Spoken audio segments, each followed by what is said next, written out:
Welcome, Chiefs Kingdom. Thanks for tuning in to this Red Kingdom Media production, bringing you raw, authentic Chiefs coverage. Make sure to like and subscribe to stay up to date on your team. Now sit back and enjoy the show.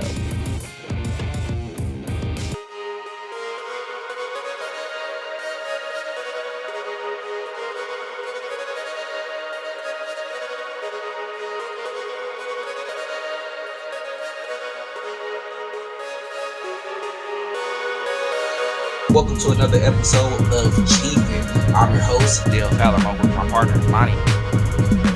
Bob with you and talk about all the latest, what happened up in that game, break down all the scores and stats. Let's just see that. Let's hope the Chiefs come back and show that their regular self. The offense has not arrived yet. Let's see if we can get it back rolling. That'll be crazy. Facts. You know our little defense. Facts. Go Chiefs. What's up, everybody, and welcome to another episode of Chief. I'm your host, Dale Fowler, along with my partner, Lonnie. How you doing today, bro? Good. How you doing? Hey, I'm hanging in there, bro. Just, got off, ready to talk some Chiefs football. Definitely ready to discuss what happened last week in horrific fashion, losing to the Packers and everything like that. And also ready to dive into the topics that we have today. So, while we at it, this is what we got for the lineup today. So first, we got to talk about the loss against the Green Bay Packers. Definitely a Packer panic. We end up losing this game, something that a game that a lot of us thought that we would probably actually win. And then also we had some impactful injuries in that game as well too. Talk about the Drue Tranquill injury, Bryan Cook, and also Donovan Smith with his neck injury as well on the offensive side. And of course, we're going to definitely dive into some topics about crafting a Chiefs championship. What will it actually take for the Kansas City Chiefs to win this upcoming year and win Super Bowl 58? And then we're going to talk about this bounce back against the Bills, if it's possible. Do we have any hope in this matchup? Even though, we're still in the fight for the number one seed, but the Bills have had our number the last couple years in the regular season. And then, of course, we're going to talk about our predictions. Right now, you see the producer prediction with the Chiefs being 27-23, hoping that it can actually happen, but we'll see how it goes. So, before we actually go ahead and jump into our topics and talk about the show, just make sure to follow us on all social media platforms at Red Kingdom Media, Facebook, Twitter, Instagram, TikTok, all that good stuff. Also, make sure to like, comment, and share on this video as well, too. We definitely want to discuss everything that's going on in Chiefs Kingdom and get your thoughts about everything. And also criticize us or show us some love if you feel what we're talking about. We're definitely going to dive into the comments and, definitely respond back to everybody. So just make sure to check everything out. And Lonnie, our first topic of the evening, bro. So the Kansas City Chiefs lost to the Green Bay Packers 27-19. This was the defense worst performance of the year, and the offense once again was doomed with penalties and also some mistakes as well too. And it seemed that they may have lost a beat again. What were your thoughts about this matchup, and how worried are you going into the postseason? Yeah, so I'm not too worried going into the postseason. I thought Patrick didn't play his best game. He's had a lot of bad games like this all year. The defense did give their best effort at the beginning of the game, but they eventually started to bow up in the end of the game, getting some stops there and getting us the ball back when we needed it. And then the no calls played a big factor, but I don't want to harp on the calls, just like nor did Mahomes want to harp on the calls. But there was a couple of missed calls, probably both ways. That could have played a factor there in the game. And I think the Chiefs have to get ready to start living under the spotlight. I know it's kind of harder being it. I know a lot of them were spotlighted, like Jawan Taylor earlier in the season with some of the penalties, and even in that previous game, being spotlighted with some penalties there. So the Chiefs just learning how to operate under a microscope, I feel like is a big thing for the Chiefs moving forward if they're going to be successful here in the postseason. And then I just feel like there was big plays out there from Wanya Morris that went unspoken of, and I feel like that's going to go a very long way for us if and when we get into that postseason. I feel like those snaps that will play a big factor down the stretch. So I like what I've seen from the Chiefs. I didn't like what I've seen from the Chiefs offensively I kind of like what I've seen defensively. I don't feel like there's too much concern going into the postseason. We really just kind of got to get everything fixed on that offensive side. Pacheco had a wonderful day getting over 100 yards. So I think that's more where we move with our offense. So like I said, I'm not really too worried as far as that defensive side of the ball. We know we're missing some guys there. Hopefully get some guys back going into the Bills game. But I'm not too worried as far as the postseason goes. And it was an ugly loss. Bad offense, good enough defense, I feel like.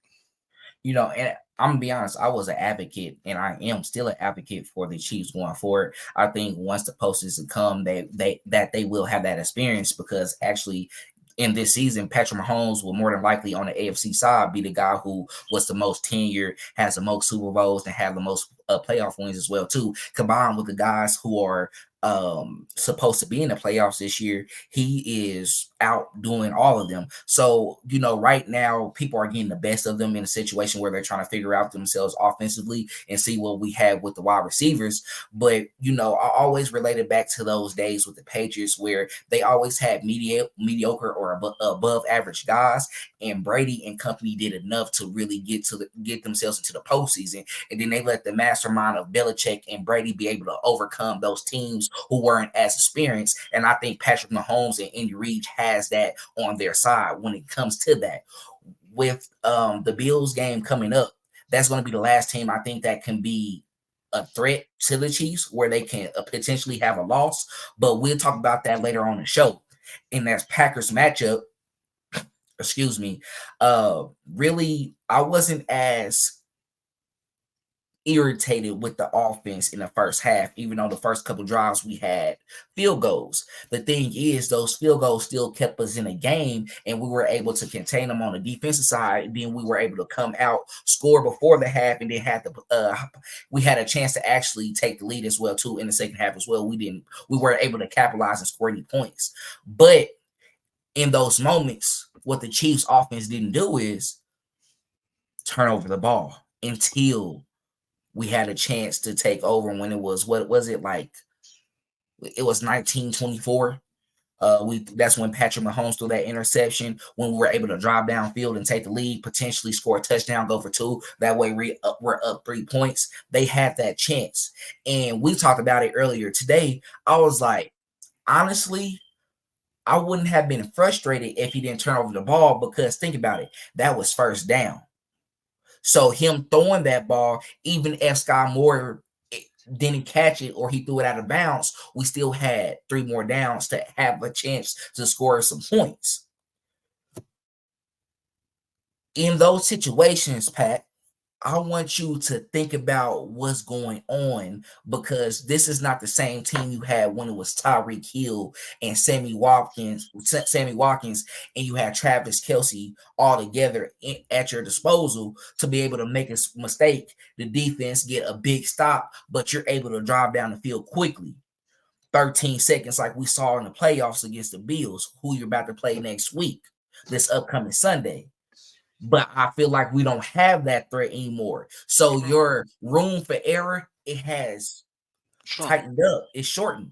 You can't do that no more. So you got to think about those situations. We know you like to give your players opportunity. We know that you like to do the spectacular plays and make something happen and keep the play alive. But now with the unit that you have, and it's no slight to them, but they're still trying to figure themselves out. MVS, I'm not coming for you, but you're not a true number 1 receiver. You're used to being a guy who's able to come in, do your part, but let the other guy take up some of those reps and get more of those targets. And then I'm the guy downfield where you hit me on a deep ball and I push it forward. We paid you money to step up, but you haven't done that. We can't ask a guy like Rashee Rice to step in his rookie season, because Andy Reid does not like that at all. And hey, you got to do this. You got to do that. He's trying to grow, because even though he went to a Division I school, SMU, they're not like a Power 5 school that people go to the NFL.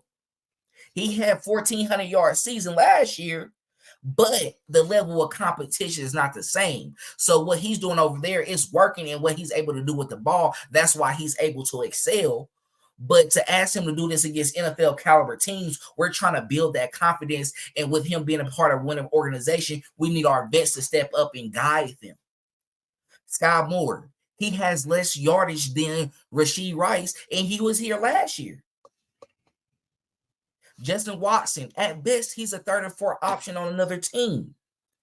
Kadarius Toney, he cannot stay healthy. We're trying to get his body back together to where he's able to play a full season and get a large number of snaps. That's all coming together. So, Pat, what you got to do on your side is put those players in the best position to succeed, and that's it. Defensively, we said in the post game, I'm going to say it right now. I think injuries is the reason why, and we're going to go deeper into that and break that down a little bit more. But you lose Drue Tranquill, who has been the guy who filled in for Nick Bolton, and he has been played well. He's out. Now you got Cochran in there, and he didn't have a bad game at all. But some of those things and some of those effort plays that we see from Drue Tranquill, we couldn't get that from him. Bryan Cook had a severe ankle injury. Looked bad on tape. Looked bad in the images. Thank God x-rays was negative. Thank God the MRI came back negative. However, he's going to be out probably towards the end of the season. Maybe see him back in the playoffs if he's feeling it and his ankle is healed up. We know how those ankle injuries go. You got to fight through it, and then for the whole offseason, you got to work that back up. So hopefully he can toughen that out. So when you have situations like that, they were able to get the stops that were needed. They've been saving us all season. They gave you another chance to score points. So offensively, let's come back. Let's look at what we're doing wrong. We're shooting ourselves in the foot. Let's not have any penalties. Honestly, Jawan Taylor, he haven't been having that problem with false starts. He's been playing up to the line of scrimmage, and he's been still having a great kickback and not moving as quick. And he still has been effective.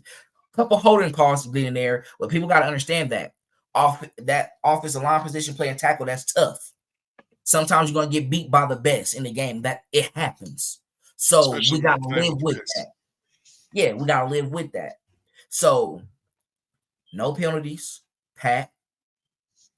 If you can, in those situations when you try to throw the ball, let's put it in a position where the receiver can get to it. Put it like that. If not, receiver or nobody. We live to see another down. Let's stop shooting ourselves in the foot and getting turnovers because we're giving them the opportunity. People are not afraid no more because they feel like, oh, you don't have this electrifying weapon. You only got Travis Kelce who's aging. Oh, we're going to play back and we're going to see if you can figure it out. Like they did last time when they did 2-man high, but you still had great players. You was able to figure it out. This is a moment right here. We got to do it mid-season. Your greatness is on the line. You can line up with some of the best after you get this next Super Bowl. Think about the bigger picture.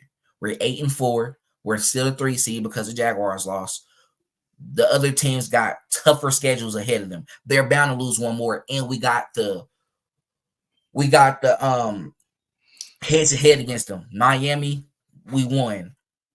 Ravens, better conference record and divisional record. We're in there.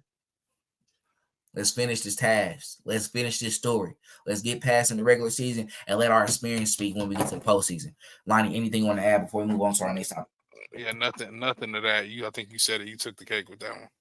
Great. All right. So next up, man.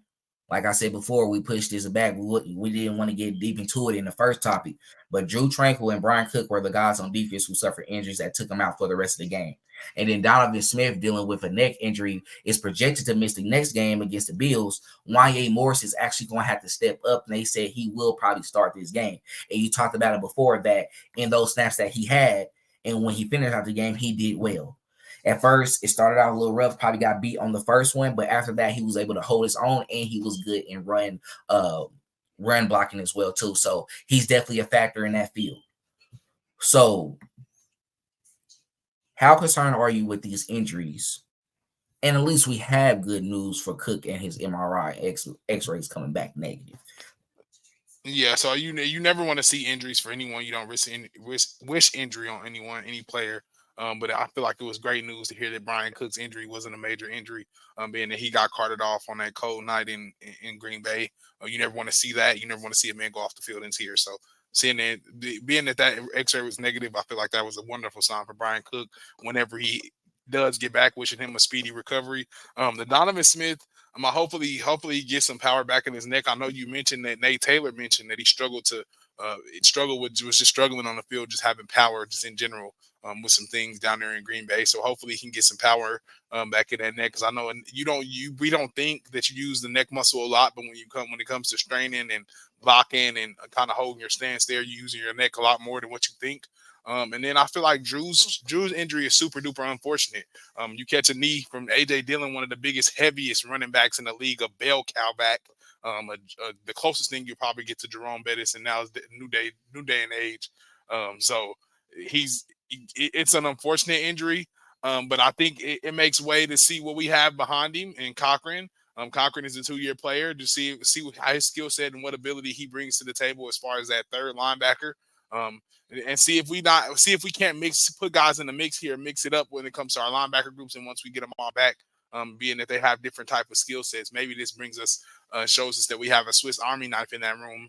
And he just shows us that he has a different ability that maybe not all our other linebackers have. So I'm excited to see what Spags does with Cochran and how he utilizes his skill set. I like to hear that he's a 2-year player. That means we don't lose a lot in experience, even though we're losing Drue. This is a guy that kind of knows the defense. He knows how to make calls, and here he hasn't done it before in live action. And then I like Mike Edwards. I feel like he's a guy that's primed and ready to step up. This is a veteran guy that came on a 1-year deal that's trying to prove himself to the rest of the league and was hot when it came to interceptions at the beginning of the year. He's a ball hawk. This is what we knew before we picked him up, and he's like a ball magnet. The ball kind of finds him. He's reminiscent of Tyrant when we had him. So I really want to see how that works, and maybe that works out for the better down the stretch too as well. Getting those guys' feet wet and getting them into the mix, and like I said, we get a good rotation of guys on defense and keep that defense solid. Drue, he is in concussion protocol, so I think we'll get more worried about that towards the weekend when we get the inactive reports and see who they start listing out for the game. So it's potential there that he might be available. Also, they're looking forward to Nick Bolton probably coming back as well too, because he was in practice last week. He was spotted, but once they come back from injury, Andy, he's not the guy to really rush. He want to see how they look for that week in practice, come to the game, see how that goes, and then we'll reevaluate when we come up against this matchup against the Bills, which is smart because we want our best guys out there if we can, especially with the chance to move forward to 9-4, still be in that fight for the first place in the AFC, and also a Bills team that's hungry and looking for a win because they're trying to stay in that playoff contention. So it's going to be a big win up on Sunday. So seeing him able to come back, I think I will be fine. And okay, the best room that we had all season will at least be back active on the field. So I can go with that. Bryan Cook, we know he's more than likely going to be out. That's a given. We've seen how gruesome that injury was. They didn't even want to put it on camera. But you alluded to Mike Edwards earlier. Now, a lot of people will talk down on what he did on that play where we gave up that big throw to number 87. Jordan Love was able to get it off, and he talked about that before. He was mad about that in the first game he played against Kansas City because he felt like he was just lofting it up, and we were able to capitalize and get turnovers. This time, it was able to drop down, and Mike Edwards was actually one of the guys in the area. For those who are mad at Justin Reed, I'll bring it up. It wasn't really on him. Coming from the other side of the field at the 30, at that angle, his best bet was to actually attack the DB. And I looked at it over and over again. It's not much good he can do. Mike Edwards, I think his momentum with him going back, even though he could have probably played that a lot better, with him going in that direction, it will be hard for him to kind of stop his full motion and then come back to try to get an interception or play that ball. So I think it was just an unfortunate situation for all the defenders in that area. But in this next game, I don't think that they're going to allow that, because this year, what I've seen with the defense and from our DBs against wide receiver groups that are considered to be like top tier, they're making sure they are not having big games. Packers got some guys over there that can be great, but I think they probably, overlooked them and they were able to take advantage of that moment. Jaden Reed was able to step up. Christian Watson had a good game before he had an injury. And then you also had number 87 as well, too, who was able to really get some plays out there and really got it from the whole room. But we know coming to this game against the Bills, you're going up against Stephon Diggs. You're going up against Gabe Davis. They got Dalton Kincaid as well, too, who has been a great tight end addition for them in the draft. So I think it will be a better matchup, but Mike Edwards being out there for Bryan Cook, I feel like that's kind of equal. Bryan Cook was finding himself in the system, and with him getting more reps, with Juan Thornhill gone, and we got to remember he was a rookie last year. He was just in the process of like growing as an NFL veteran safety in the league. Mike Edwards just was the third option that we have, who was out there a lot, and he get a good percentage of snaps. But now him taking over that, I don't feel like he's missing out on much. So I think he's going to just be able to swap out. What we got to worry about is how Shamari Connor will respond, because he got more reps due to that Bryan Cook injury. So he's basically going to be taking the place of what Mike Edwards is doing, and Mike Edwards is going to be taking over what Bryan Cook is doing. How would that translate? I think he can work out well because we saw good reps from him in preseason. So they can make this work. And I'm not really as concerned. Going over to the Donovan Smith situation, though. You can see it on the film. You can see it on the sidelines when they cut over to him. He just had a lot of discomfort. I think what we're going to do different than what Tampa Bay did, and not just always praising our training staff and our doctors. I think we're just staying on top of it, like, hey, he is a little bit older. Remember, he's in the upper age in the tackle position now. That's why, with Wanya Morris coming in, a lot of fans are satisfied. And I said it already, too. It's going to be a point in the season that Wanya is going to come in and start. It's happening now. But I want to see what he can do. That way I see what we have next year. But I do want Donovan Smith to come out and finish out the season, because when he is healthy and he's playing at his best, we forgot that he was a part of the Super Bowl Tampa Bay Buccaneers, who beat us in 2020. And he had a great game. We did not get to Tom at all. It was very clean for them. So if we can get that and get a Super Bowl out of him, but also at the same time see what he's going to do against a guy like Von Miller, who is not going to be suspended for his actions that he had already. So you're going to get that matchup, and we're going to see how you respond against a vet who's also a two-time Super Bowl champ and one of the best defensive ends once he in his career, and probably be considered top 5 in his position. So we'll see how that goes. And I'm ready to see if he's able to hang in there with the best, and maybe, who knows, he balls out enough to be like, hey, Donovan, keep on resting. Let's see what we got here. Because, when injuries happen on that offensive line and guys like that step up, Reed doesn't like to mess up the flow of that and mess up the chemistry. Oh, they doing good right now. It's going to take for injury or for Wanye to continually do bad for Donovan to come back in. So this is his chance to take over that. Yeah, he has that chance, so he got to do it. And he's gonna have to be weary, because Von Miller's pinning his ears back and ready to eat. The rookie left tackle for the Bills, they're pinning their ears back, and they're gonna send some exotic and weird stuff your way. But you go ahead. But yeah, and Von Miller at that too. He hates the Chiefs. I mean, like, he liked us. His favorite pass rusher was Derek Thomas, of course. That's why he wears number 58 when he was in Denver, right? But he hated what Patrick Mahomes did to him in the first game. He always talked about, why did he switch hands? He didn't have to. Why did you try to make me look bad? So he always has that, competitive spirit in the back, like, nah, I got to beat y'all every time y'all play, because y'all tore me up in Denver every time y'all played me. After Peyton Manning gone, they haven't beat us afterwards. And he was a part of those games where once he left, we were dominating. We took over the division from there. So he got that in the back of his head too. So Wanye, be ready. Hopefully these injuries don't last. Hopefully everybody can get healthy before the end of the season, going to the postseason, and we're good to go. So anything else you want to add before we go ahead and move forward? Yeah, nothing else to that either. I feel like we kind of just said it all. We got some guys that that's gonna step up, and we're excited to see what they do. Yep. So remember, make sure to follow us on all our social media platforms at Red Kingdom Media. Also, like, share, and comment this video as well too, because we definitely want to interact with all of you, and we love your freaking faces, even though we can't see them. Also, subscribe to our YouTube channel too as well. We need more subscribers. We want more people on there. That way, y'all can get everything, and then y'all can hit that notification bell every time a video come out. It notifies you, and then guess what? You in action with us, and that's what we want, because we love you all, and we like interacting and talking about all the Chiefs news that we have here right now.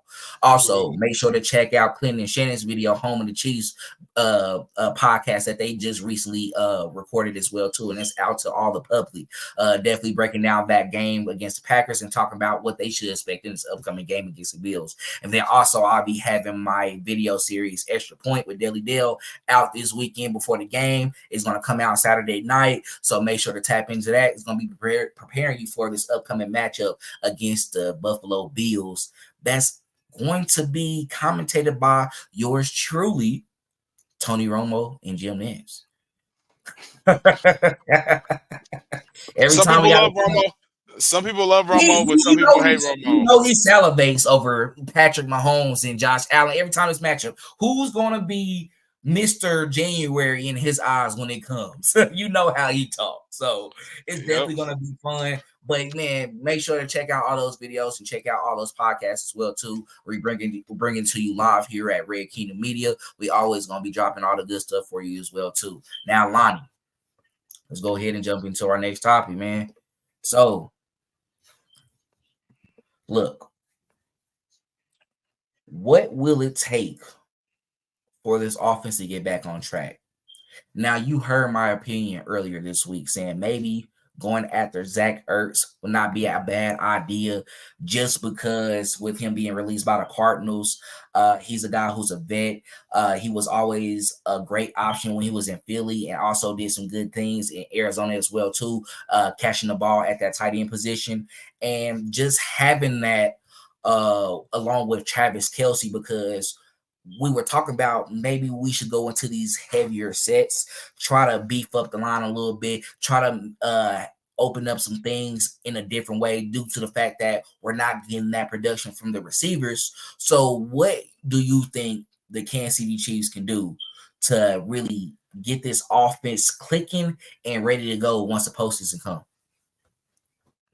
Yeah, so Zach is not a bad idea, I don't think at all. I really just I would rather have it be Travis Kelce stamped and approved. I don't want to bring any Ghost of Christmas Past back to Travis Kelce. I kind of know him and Zach Ertz have a little bit of history there, being that Zach Ertz was picked by the Eagles and Travis was picked by the Chiefs a little bit later, I think. So I would want the big guys, the big A7's approval before bringing them in. And if I feel like if we don't go get Zach Ertz, I like what we have in Noah Gray. Noah's been very, very consistent and very good as of late. Just for the Chiefs, Mahomes trusts Noah a lot, especially on third downs. So I feel like that's big for Noah, and I feel like Noah is kind of going to be primed to kind of take that spot whenever Travis does call it quits or ever does walk away. I know me and you love Mr. Jody Fortson, but Jody hasn't been able to stay healthy as of lately. So Noah's kind of always had that spot there, that second role, and kind of played that second fiddle to Travis Kelce and helped Mahomes along the way. Really just gained some big trust with him on some big plays down the stretch, and even later in the season, him and Mahomes have a great connection. So even if we don't get Zach Ertz, I feel like just utilizing our tight ends more, coming out and kind of just trying to use those three tight end sets, beefing up the line, running that ball down in there with Pacheco or McKinnon or Clyde, whoever it may be. That, like I said before, and I'll continue to say, I feel like that's the Chiefs' offense moving forward. It'll be a run the ball heavy offense.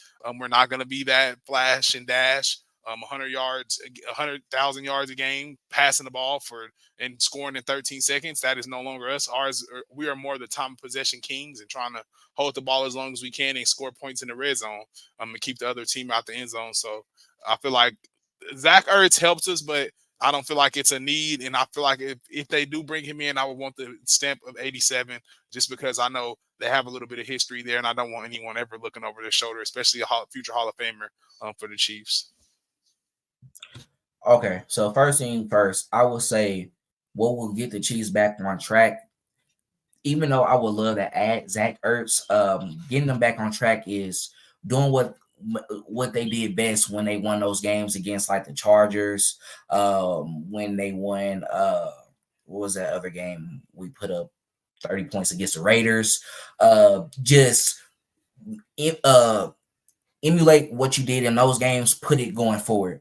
So that's running the ball 20 plus times with Isaiah Pacheco, getting the ball out quick to Rashee Rice in the flats or in the screen. Let him get his hands on the ball and get forward. Also, let Travis Kelce do what he does best, expose zone coverage. And then at times, let's go ahead and get the ball in the hands of like a Kadarius Toney on those zone sweeps. And also at times, maybe, let's not just go for the deep ball every time. Let's be methodical in what we're doing. Let's play the short game. That's going to get us wins against opposing teams, because if we play that concept, we're keeping the ball out of the defensive hands by not causing turnovers. Because this year with air yards, it's okay. We're not that great.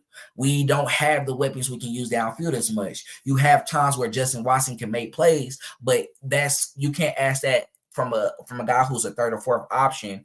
Honestly, that's really his role, to do it on a consistent basis. You want that from the guys that you're expecting to be number one receivers, and we're not getting that from MVS, right? Even though he's a great deep ball threat, and somehow he's able to get available downfield. That connection has to get there with him and Mahomes, and it hasn't been consistent this year. So what we got to do is bring it back.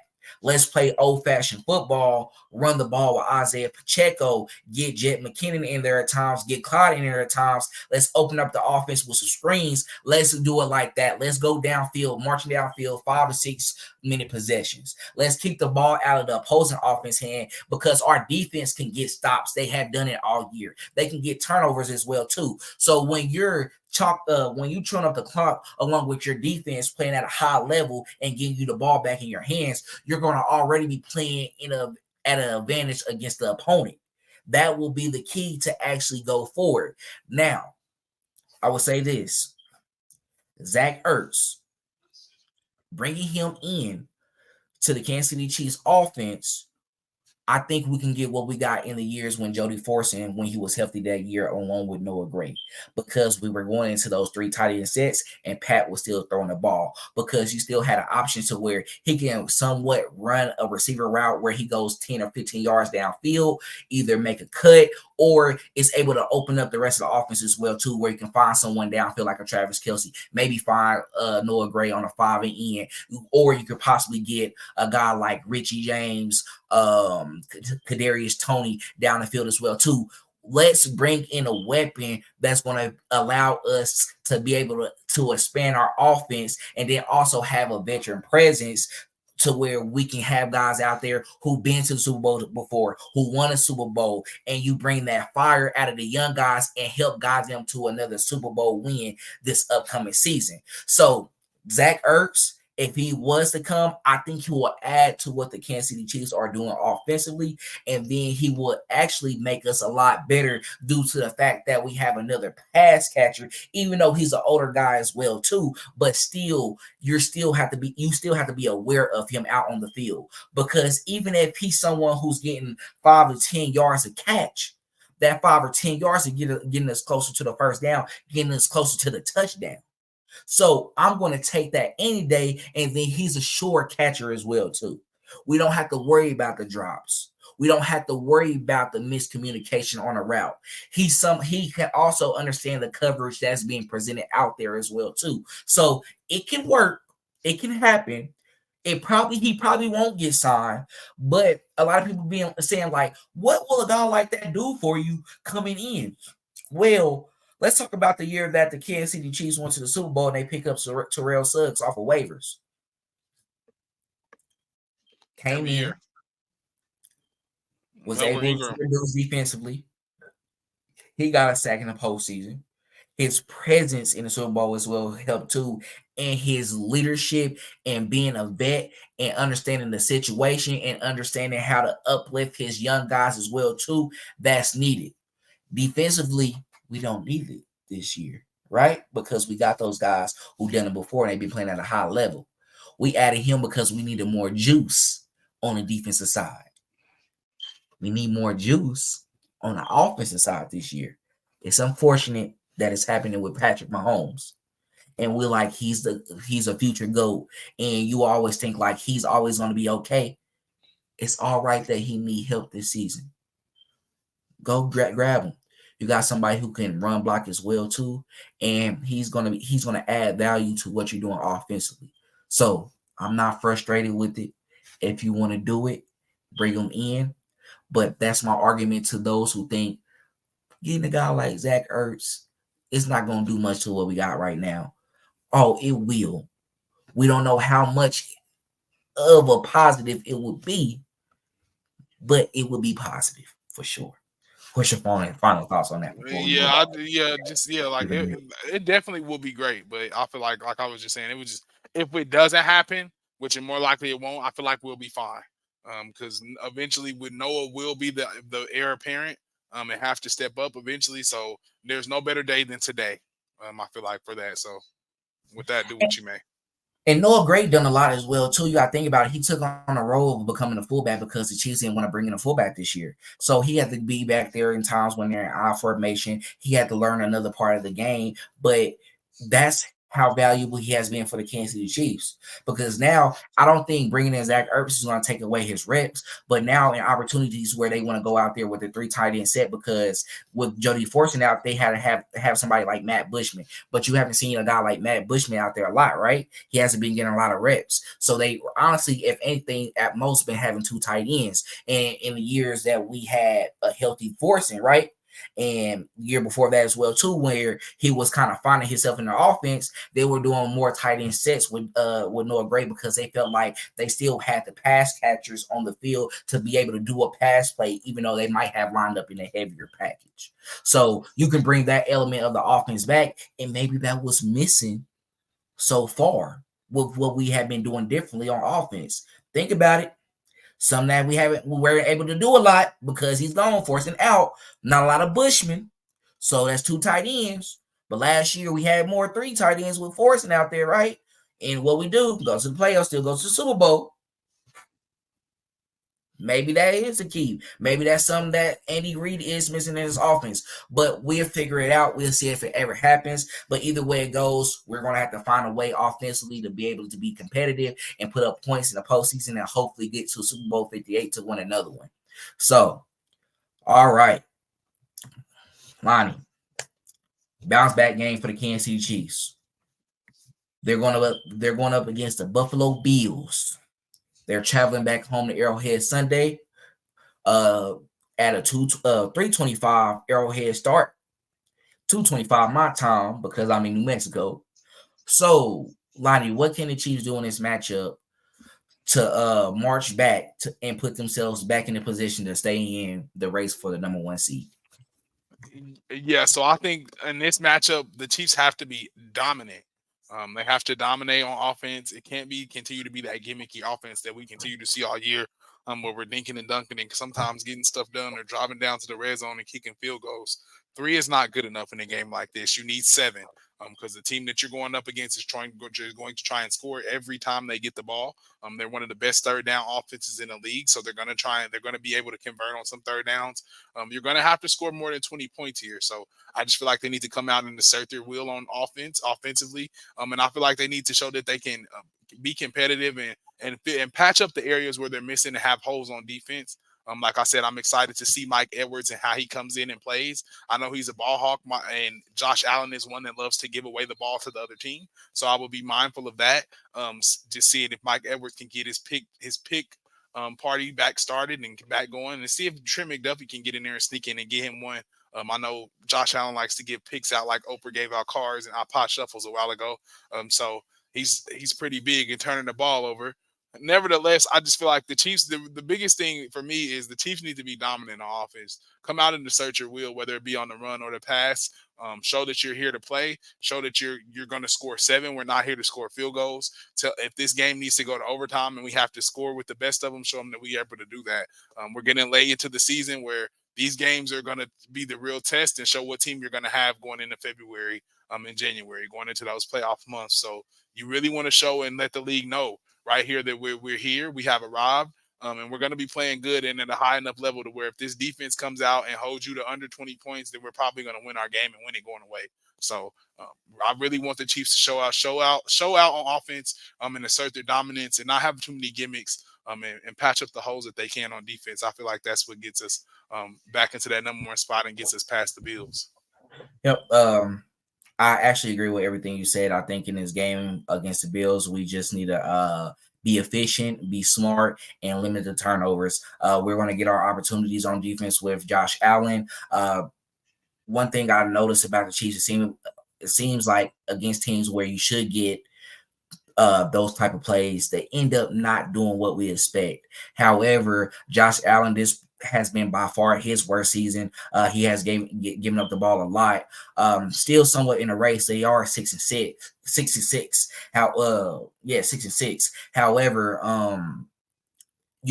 he's going to put it up there. So with the secondary being better this year and, having guys like Mike Edwards, who was a ball hawk in Tampa Bay, maybe he can get one of those like you alluded to as well. But also L'Jarius Sneed, who has been doing well against opposing number one receivers. I think he can keep that up against a guy like Stephon Diggs. We know he likes to play at the line of scrimmage. He likes to get his hands on guys. However, you need to watch out with a guy like Stephon Diggs because he's a master at running his routes, and he's very smooth with how he does it as well too. He may not be the fastest, but his footwork puts you in a place to where you may get exposed and you don't want to be overly aggressive. Now you are able to do that against a guy like Tyreek Hill who will use his speed against you, but that messed up his timing with Tua. With Stephon Diggs, he's more of a traditional wide receiver, might not be as big, but he beat you with his route running. Something similar to what you dealt with against Keenan Allen, who we always see with the LA Chargers, who always give us problems as well too. So you got to be smart on how you handle that.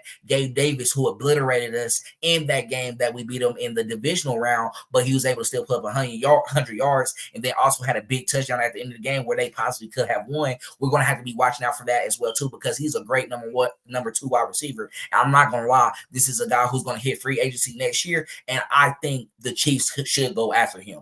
I think getting him along with Rashee Rice will work next season, but that's for another story when that time comes. So look out for him as well too. But I think defensively you keep them under the 21 point margin like we have been doing with other teams when we got our wins, and then we will be able to go away with a victory. I think offensively they be good if they just put up 24 points. Like I said before, maybe get a touchdown and a field goal in the first half, and then probably do the same thing in the second half as well too, to where you're killing the time of possession and you doing what you have to do, and you're moving the ball downfield and you keeping the ball out of the other offense hand, and you're killing the clock. They're not going to have as many possessions. So let's go into this game just being mindful that we just need to go away with a victory. It doesn't have to be the prettiest. It doesn't have to be the greatest. We don't have to overdo it. We don't have to show our dominance because this is still a playoff ready team as well too. We just need to win.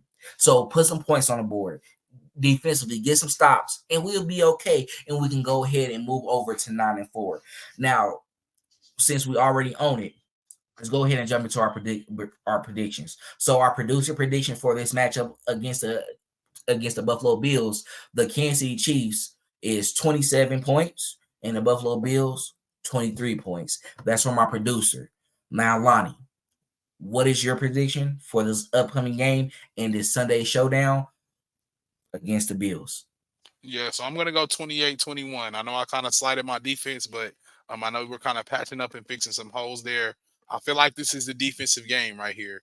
If we don't remember, we've been embarrassed by the Bills the last 2 years in the regular season in Arrowhead. So I feel like the secondary notices that. I feel like they noticed that in the Eagles game, which is why they came and played at a high level.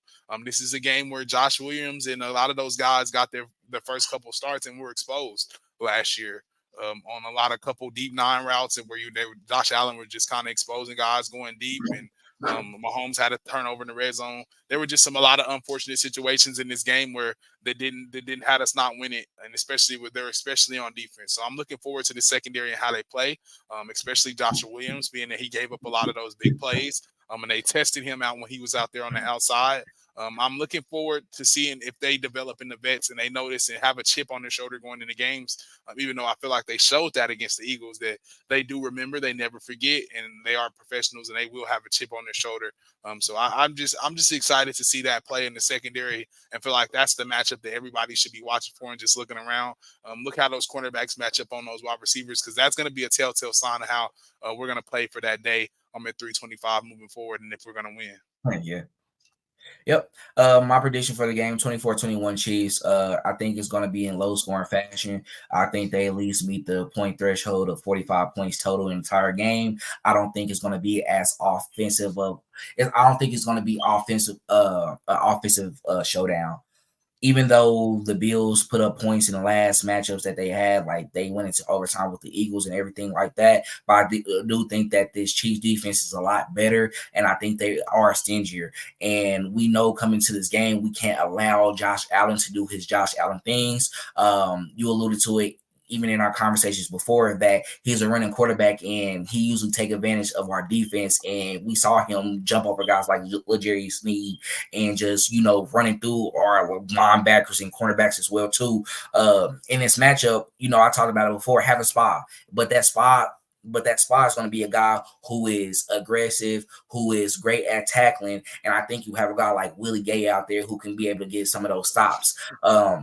And this year, this has been our best season with tackling as well too. So in those moments where he's trying to do a quarterback drive, let's be able to collapse the pocket and not allow that. Let's not allow him to get to the outside, and let's not allow him to get to the second level as well too.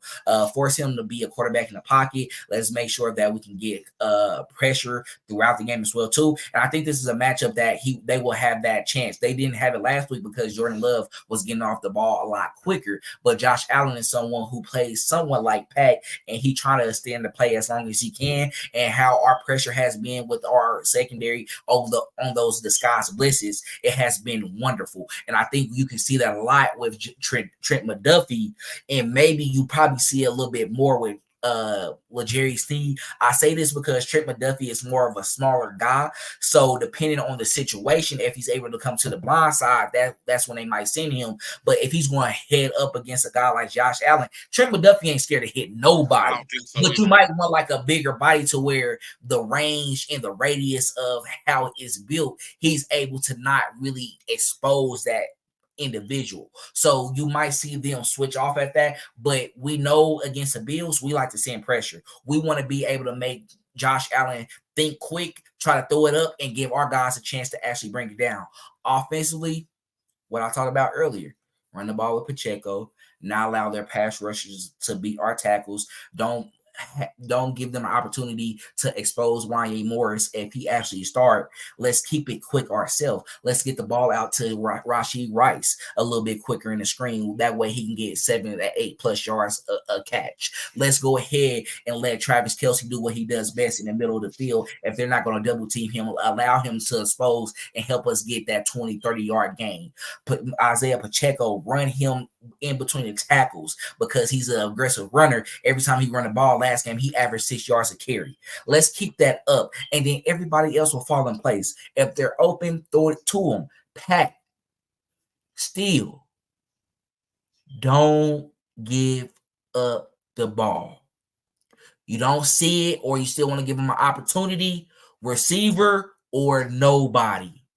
Back shoulder. If you're going to do it, but it's only to where he can adjust and get it across the field, on the body, downfield. I don't want to see none of them little ugly touch passes. That ain't you. Don't do it. Because when you do it, they take advantage of that. I know you want the flick of the wrist. It's like, it's right there. But if you see it, get it out quick. Don't give the defense an opportunity to respond. Don't let them build momentum, because we're going to have the momentum going into this matchup. They're going to have to play against our crowd. And I think this year we have this somewhat well, and we can keep it up. We have that chip on our shoulder now. They beat us the last 2 regular season games. It's our turn to get that back. We still got the over on them because we have beat them in the postseason and also had a regular season game against them up in Buffalo. But now let's take back that right and let's dominate. Let's go out. 24-21, you can still make it feel like in a dominating fashion. Maybe you got them at 24-14 the whole time and they get a petty touchdown. That's why it's 21-24. But they're not getting over 21 points. I don't think they can do that. But we'll see. I think it can happen. It's going to be fun. We're definitely going to be on the phone the whole time throughout that game because you know how I get on these type of games and people always doubt us. I'm hyped. So we win. Expect me to come on this post game ready to go and fire up. Any last thoughts before we go ahead and get out of here? No, let's get ready, y'all. Just let's watch. And hopefully our defense can continue to be who they are and our offense needs to show up. That's it. We know that. Yep. Well, thank you for watching another episode of Chiefin right here on Red Kingdom Media. We would like to appreciate all your love and all your comments. We definitely enjoy talking back with everybody. Be sure to follow us on all social media platforms at Red Kingdom Media. Don't forget, we're primarily on Twitter. We're on Facebook, Instagram, TikTok for the reels, all that good stuff. You can see us on Twitch as well too, and then also subscribe to our YouTube channel at Red Kingdom Media as well. Don't forget to click that notification bell. That way you can get all the updates and all the videos that we're dropping on YouTube. And then go ahead and watch the Home of the Chiefs podcast that was recorded by Clinton and Shannon. And also don't forget to check out my video series coming up on Saturday evening, The Extra Point, where I get you ready for this upcoming game against the Buffalo Bills. Lonnie, what you gotta say to the people before we out of here, bro? Nothing. Like, comment, subscribe. Like he said, hit that red notification bell, all of that. Follow us on all social media platforms, like he said. Tap in with Shannon and Clint with their pod and tap in with the Extra Point. Get them all cracking around here. Facts, and it's a holiday. It's a holiday season. Season. It's the season with love. Yes. It's a wonderful time of the year. Christmas is coming up. We got to get them presents for them kids. So, hey, show us some love. Show us some love.